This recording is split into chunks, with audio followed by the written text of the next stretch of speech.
আসসালামু আলাইকুম। এটিএন বাংলা সংবাদে সবাইকে স্বাগত জানাচ্ছি আমি মমরিনাজ মমি। শুরুতেই বিআরবি কেবল সংবাদ শিরোনাম। সর্বোচ্চ আদালতের রায়ে নিবন্ধন ফিরে পেল জামায়াতে ইসলাম। আপিল মঞ্জুর, অতি দ্রুতই পূর্ণ অধিকার ফিরে পাওয়ার আশা দলটির আমিরের।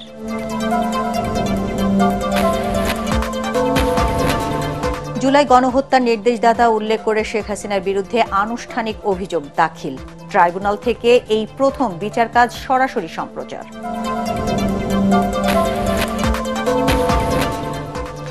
দেশকে উৎপাদন কেন্দ্র হিসেবে গড়ে তুলতে চীনা ব্যবসায়ীদের প্রতি আহ্বান প্রধান উপদেষ্টার। ঢাকায় দুদেশের বাণিজ্য ও বিনিয়োগ সম্মেলন। আগামীকাল প্রায় ৮ লাখ কোটি টাকার বাজেট পেশ করবেন অর্থ উপদেষ্টা। জুলাই গণ অভ্যুত্থানে আহতদের পুনর্বাসনে থাকতে পারে বিশেষ বরাদ্দ।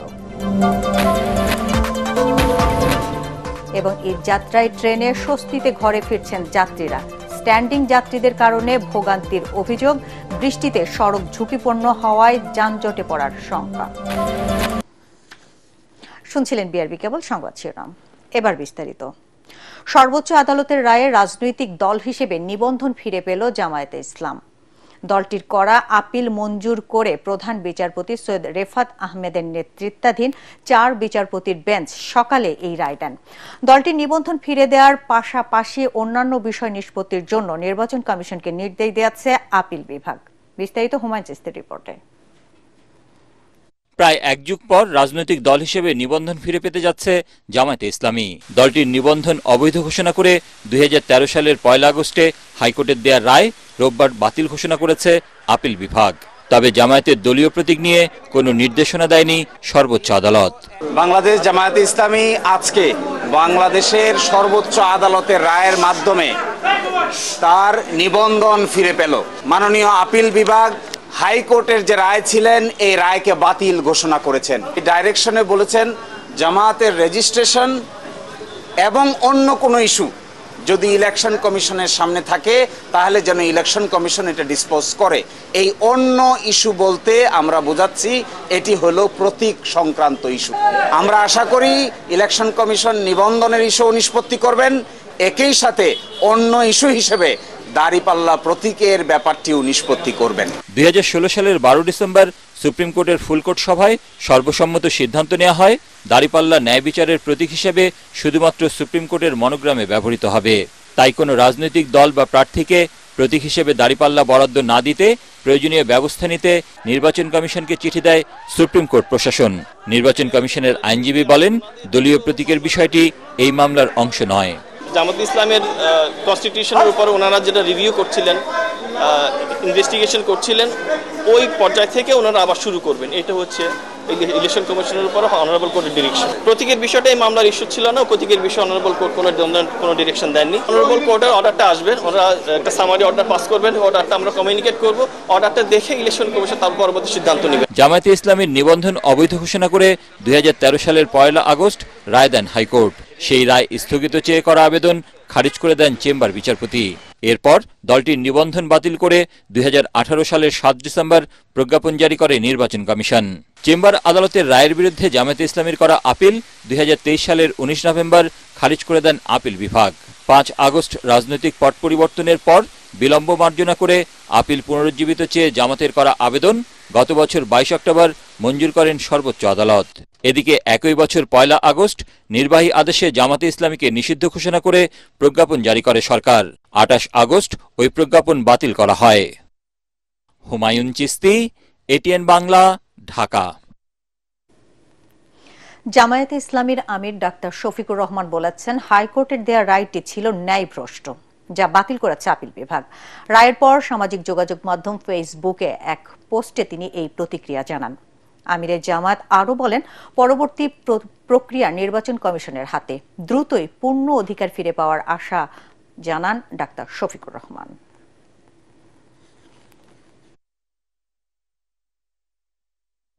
জুলাই গণহত্যার ঘটনায় মানবতা বিরোধী অপরাধের মামলায় সাবেক প্রধানমন্ত্রী শেখ হাসিনাকে প্রধান অভিযুক্ত করে আন্তর্জাতিক অপরাধ ট্রাইব্যুনালে আনুষ্ঠানিক অভিযোগ দাখিল করা হয়েছে।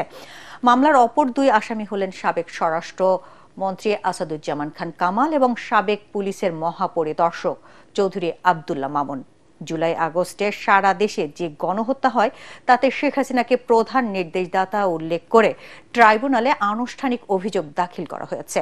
দুপুর 12:15 থেকে আন্তর্জাতিক অপরাধ ট্রাইব্যুনালের চেয়ারম্যান বিচারপতি মোহাম্মদ গোলাম মর্তুজা মজুমদারের নেতৃত্বে 3 সদস্যের ট্রাইব্যুনালে চলা বিচার কাজ সরাসরি সম্প্রচার করা হচ্ছে। শুনানিতে চিফ প্রসিকিউটর তাজুল ইসলাম বলেন, রাষ্ট্রযন্ত্রকে ব্যবহার করে গণহত্যা ও মানবতা বিরোধী অপরাধে সাবেক প্রধানমন্ত্রী শেখ হাসিনা সহ অন্যদের এই বিচার অতীতে কোনো প্রতিশোধ নয়, ভবিষ্যতের জন্য দৃষ্টান্ত।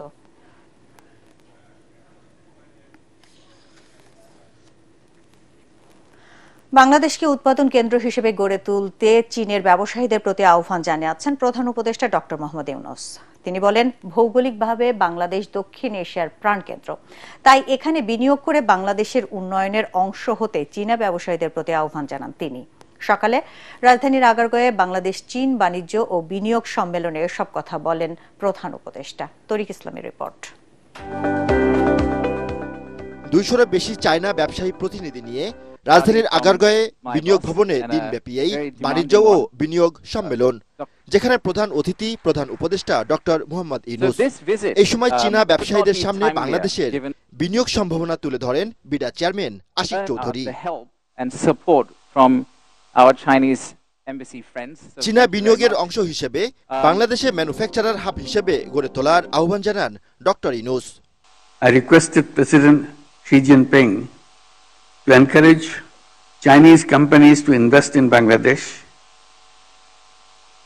as we envision turning our country into a manufacturing and economic hub of the region. I'm honored that President Xi has followed up on his word. I didn't expect that it will happen so soon, so quickly, at such a high power delegation. সম্মেলনে বাংলাদেশের তৈরি পোশাক, বস্ত্র, কৃষি, তথ্য প্রযুক্তি ও electronics সহ বিভিন্ন খাতের বিনিয়োগ সম্ভাবনা তুলে ধরেন প্রধান উপদেষ্টা। To give its right place in our economic programs, and thank you for paying attention to it.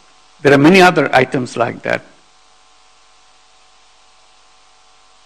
to which Bangladesh is home, Jamdani and many other fabrics. There are skillful things which can be made into many varieties of products. But it remains a product just wearing sari, that's all.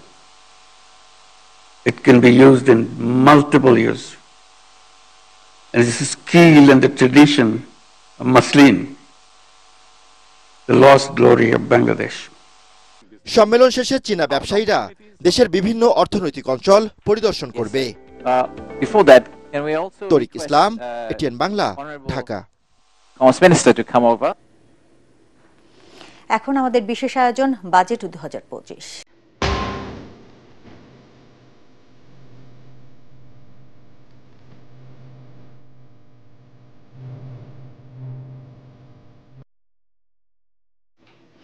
আগামীকাল 2025-2026 অর্থ বছরের প্রায় 8 লাখ কোটি টাকার budget পেশ করবেন অর্থ উপদেষ্টা সালেউদ্দিন আহমেদ।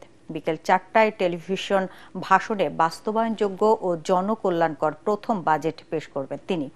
বাজেটের আকার না বাড়লেও এবার রাজস্ব আদায়ের লক্ষ্যমাত্রা বাড়ছে। জুলাই গণঅভ্যুত্থানে আহতদের পুনর্বাসনে থাকতে পারে 1,500 কোটি টাকার বরাদ্দ।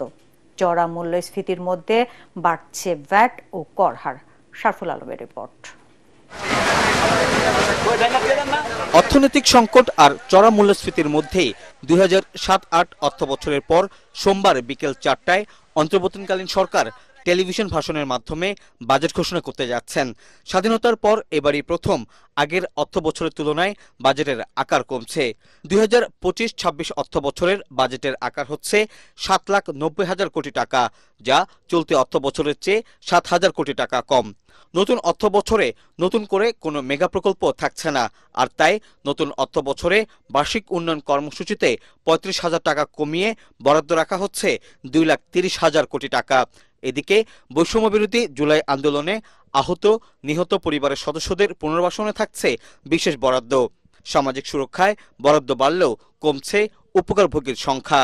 অর্থনীতি যে তলানির জায়গা থেকে রয়েছে এবং সেখান থেকে প্রবৃদ্ধি যেভাবে স্রোত হয়ে দাঁড়িয়েছে তাতে ঘুরে দাঁড়ানোটাই এবারের জন্য গুরুত্বপূর্ণ এবং সেদিক থেকে ছোট আকারের বাজেট নেওয়ার যে ঘোষণা এসছে, কম বাজেট ঘাটতির ৩.২%, সেটিও আমাদের কাছে যৌক্তিক মনে হয়েছে। এবছরের বাজেটের মূল চ্যালেঞ্জ হবে হলো অর্থনীতিতে গতি ফেরানো। সাশ্রয়ী বাজেট দিয়েছেন সরকার, এটা ইতিবাচক, কিন্তু গতি ফেরানোর কাজটি সম্ভবত এই ধরনের অনিশ্চিত রাজনৈতিক পরিস্থিতিতে কষ্টকর।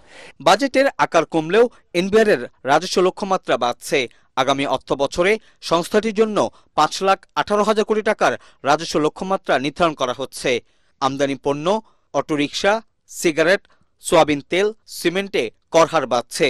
তুলা, খাদ্যপণ্য, চিনি, ইনসুলিন, বিদেশি জুস, বাসসহ ২০০ আমদানির পণ্যে শুল্ক কমছে। করমুক্ত আয়সীমা ধরা হচ্ছে ৪.৫ লাখ টাকা। আসছে বাজেটে ঘাটতি ধরা হচ্ছে ২,২৬,০০০ কোটি টাকা। চড়া সুদে অভ্যন্তরীণ উৎস থেকে ঋণের পরিমাণ কমাতেই ঘাটতির লক্ষ্যমাত্রা সীমিত রাখা হচ্ছে। যতটুকু সম্ভব বাস্তবায়ন করা যায়, আমাদের যে রিসোর্স যেটা আছে সীমিত সম্পদ দিয়ে, সময়ের ইসে দিয়ে আমরা সেটা করব। এই জন্য আমাদের মূল ফোকাসটা হলো এখন যেটা বাজেটে যথাসম্ভব চেষ্টা করে রাজস্ব আহরণটা একটু বাড়াতে। আমাদের ফোকাস হলো প্রথমত যে সাধারণ মানুষের জীবনযাত্রার মান উন্নয়ন। বেশিরভাগ আমরা চাচ্ছি যে প্রাইভেট সেক্টর লেট গ্রোথ হবে, কোনো কালো টাকা সাদা করার ইচ্ছে নাই। বরং আমি যেটা চেষ্টা করছি যে এই যে ল্যান্ড ভ্যালুটা বাড়িয়ে দিয়ে ট্যাক্স কমিয়ে দেবো, কিন্তু তুমি রেজিস্ট্রেশন টাকাটা উঠাবো। নতুন অর্থ বছরে বাজেটে জিডিপির প্রবৃদ্ধি ৫.৫% এবং মূল্যস্ফীতি ধরা হচ্ছে ৬.৫%। নানামুখী আর্থিক সংকটের মধ্যে সোমবার বিকেলে ২০২৫-২৬ অর্থ বছরের বাজেট ঘোষণা হতে যাচ্ছে। এবারের বাজেটে আকার কিছুটা কমলেও বাড়ছে রাজস্ব আদায়ের লক্ষ্যমাত্রা। এতে একদিকে যেমন সাধারণ মানুষের জীবনযাত্রা ব্যয় বেড়ে যেতে পারে, অন্যদিকে এবারের বাজেট বাস্তবায়ন করা চ্যালেঞ্জের মুখে পড়তে পারে বলে মনে করছেন বিশ্লেষকরা। শরফুল আলম, এটিএন বাংলা, ঢাকা। ঈদযাত্রায় ট্রেনে স্বস্তিতে ঘরে ফিরছেন যাত্রীরা, তবে স্ট্যান্ডিং যাত্রীদের কারণে ভিড় ঠেলে ওয়াশরুমে যেতে না পারার অভিযোগ আছে কারো কারো। রেলওয়ে কর্তৃপক্ষ বলছেন চাপ সামলাতে অতিরিক্ত বগি সংযোজন করা হচ্ছে। এদিকে বৃষ্টির কারণে সড়ক ঝুঁকিপূর্ণ হওয়ায় যানজটে পড়ার শঙ্কায় উত্তরবঙ্গগামী যাত্রীরা। মিজান শাহজাহানের রিপোর্ট।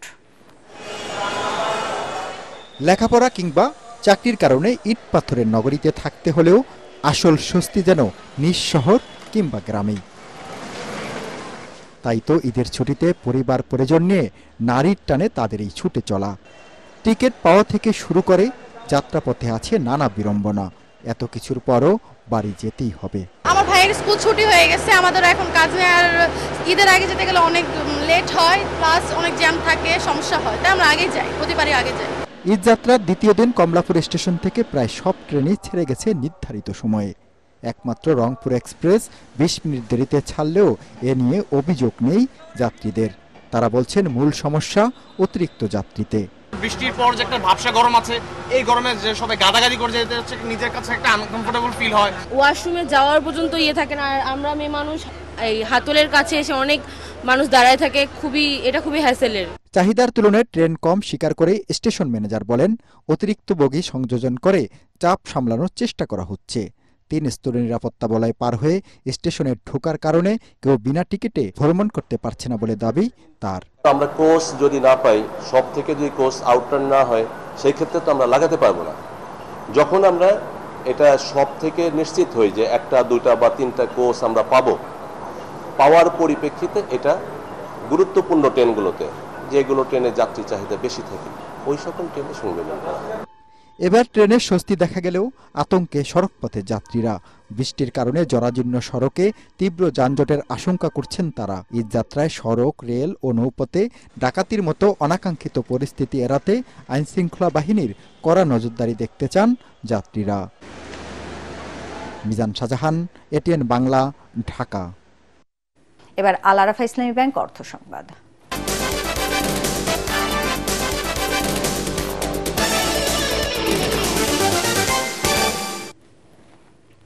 ঈদকে সামনে রেখে বরিশালে চলছে ফিটনেসবিহীন পুরাতন বাস মেরামতের কাজ। যাত্রীদের অভিযোগ, এ বিষয়ে কার্যকর ব্যবস্থা নিচ্ছে না কর্তৃপক্ষ। তাই লক্কর ঝক্কর এসব বাসে জীবনের ঝুঁকি নিয়ে ঈদে বাড়ি ফেরার সংশয়ে তারা। বরিশাল প্রতিনিধি হুমায়ুন কবিরের পাঠানো রিপোর্ট আর জানাচ্ছেন ফারহান ইসলাম টম্পা। ঝালাই আর রংতুলির আঁচড়ে ঢেকে ফেলা হচ্ছে পুরাতনের আবরণ। ঈদ সামনে রেখে ফিটনেসবিহীন লক্কর ঝক্কর এসব বাস সড়কে নামানোর অপতৎপরতায় লিপ্ত এক শ্রেণীর অসাধু পরিবহন মালিক। কেন্দ্রীয় নথুল্লাবাদ বাস টার্মিনাল, রূপাতলী টার্মিনালে দেখা মেলে একই চিত্র। ফিটনেসবিহীন এসব পরিবহন এই যাত্রায় সড়ক দুর্ঘটনার ঝুঁকি বাড়াবে, তবুও দেখার কেউ নেই। সামনে ঈদ, বিদায় গাড়িগুলো একটু রং করা লাগে। এই যে গ্লাসগুলো ভাঙা ছিল এগুলো ঠিক করাইতেছে। আমরা সিট রং করতে আছি, আমাগো নতুন একখান গাড়ি নামতে আছে। এই নতুন গাড়িতে সিট করে রং টং করে তারপরে আমরা নামাইতেছি। যাত্রীদের আকর্ষণ বাড়ানোর জন্য আর কি এই গাড়িগুলো আর কি নতুন করে করা হইতেছে। ঈদের মৌসুম না, একটু সৌন্দর্যের জন্য সবাই তো চায় একটু সৌন্দর্য। পদ্মা সেতু চালুর পর থেকে নদীপথের চেয়ে সড়কে বেড়েছে বরিশালগামী যাত্রীদের ভিড়। এই সুযোগ কাজে লাগিয়ে পুরাতন বাস মেরামত করছেন মালিকরা। তবে এসব বাস মালিকদের বিরুদ্ধে ব্যবস্থা নেওয়ার আশ্বাস দিল বরিশাল বিআরটিএ। আইন শৃঙ্খলা বাহিনীকে স্পষ্ট নির্দেশনা দেওয়া আছে তারা যেন এই ধরনের লক্কর ঝক্কর গাড়ি দেখলে তাৎক্ষণিকভাবে আটক করে, বিশেষ করে বিআরটিএর ফিটনেস সার্টিফিকেট যদি তাদের না থেকে থাকে। এবার ঈদে অন্তত 25 থেকে 30 লাখ মানুষ চলাচল করবে এই রুটে। তাদের জীবনের নিরাপত্তা বিবেচনায় ফিটনেসবিহীন পরিবহন চলাচল বন্ধে প্রশাসনের কঠোর নজরদারি চায় সাধারণ মানুষ ও সচেতন মহল। Bureau report, ATN Bangla. এবার আন্তর্জাতিক সংবাদ।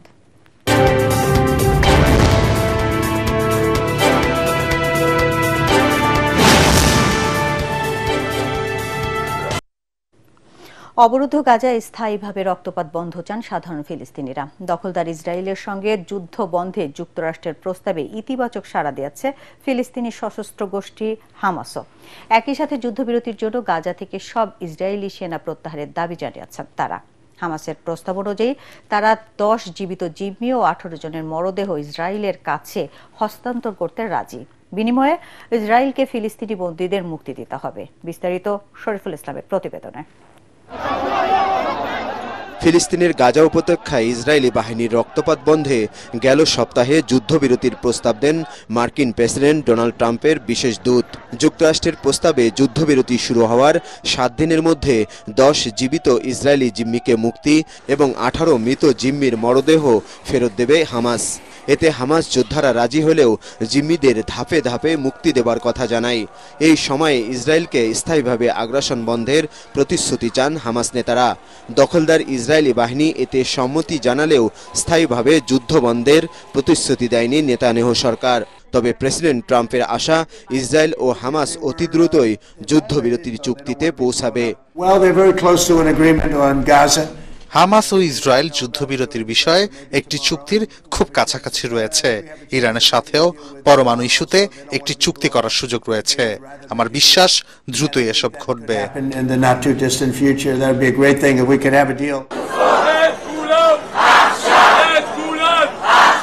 গাজায় দ্রুত রক্তপাত বন্ধ করে শান্তি প্রতিষ্ঠার দাবি জানিয়েছেন সাধারণ ফিলিস্তিনিরা। একই সাথে স্থায়ীভাবে যুদ্ধ বন্ধ চান তারা। আমরা খুব কষ্টে আছি, ক্ষুধার যন্ত্রণায় মারা যাচ্ছি। কেউ আমাদের কথা রাখে না, কোন আরব আমাদের নিয়ে চিন্তা করে না। আল্লাহর কাছে প্রার্থনা যেন আমরা এই যুদ্ধ থেকে দ্রুত মুক্তি পাই।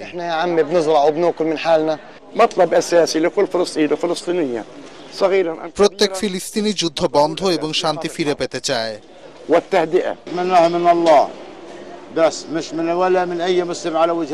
আমরা শুধু আল্লাহর কাছে সাহায্য আশা করি, কোনো মুসলমানের কাছে নয়।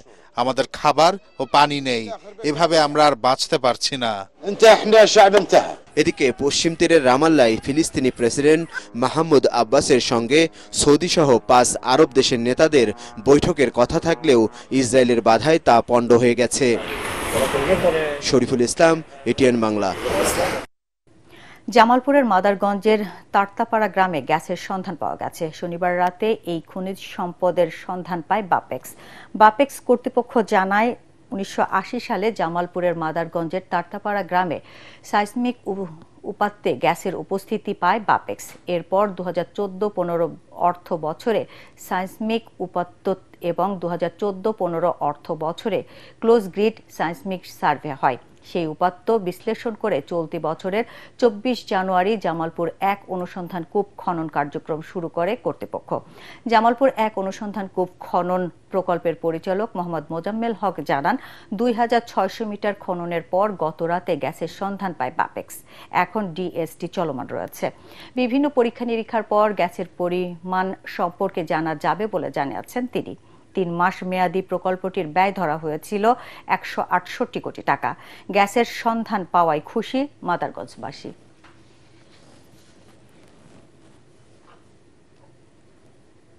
এবার খেলার খবর।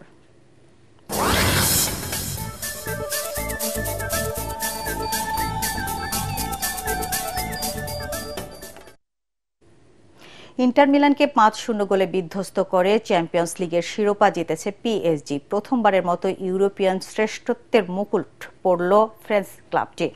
একই সাথে ট্রিপল জয়ের রেকর্ড গড়ল লুইস এনরিকের দল। Report SM আশরাফের।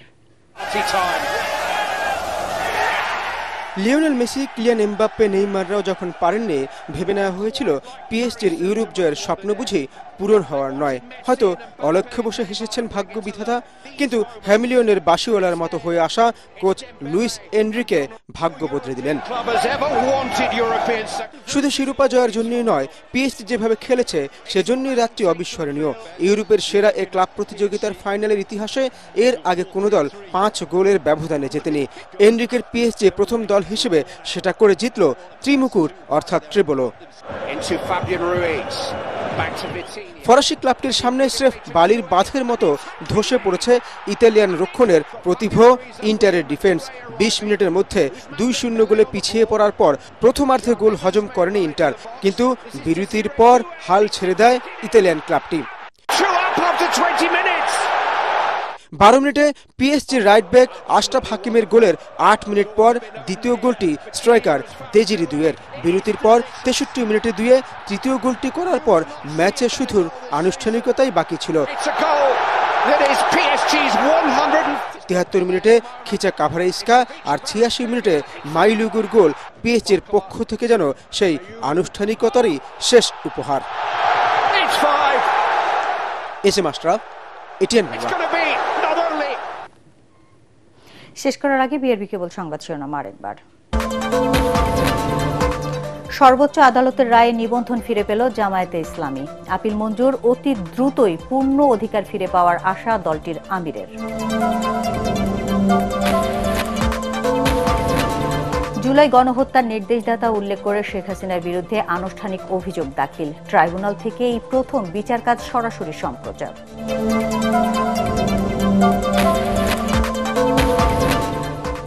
বাংলাদেশকে উৎপাদন কেন্দ্র হিসেবে গড়ে তুলতে চীনা ব্যবসায়ীদের প্রতি আহ্বান প্রধান উপদেষ্টার। ঢাকায় দুদেশের বাণিজ্য ও বিনিয়োগ সম্মেলন।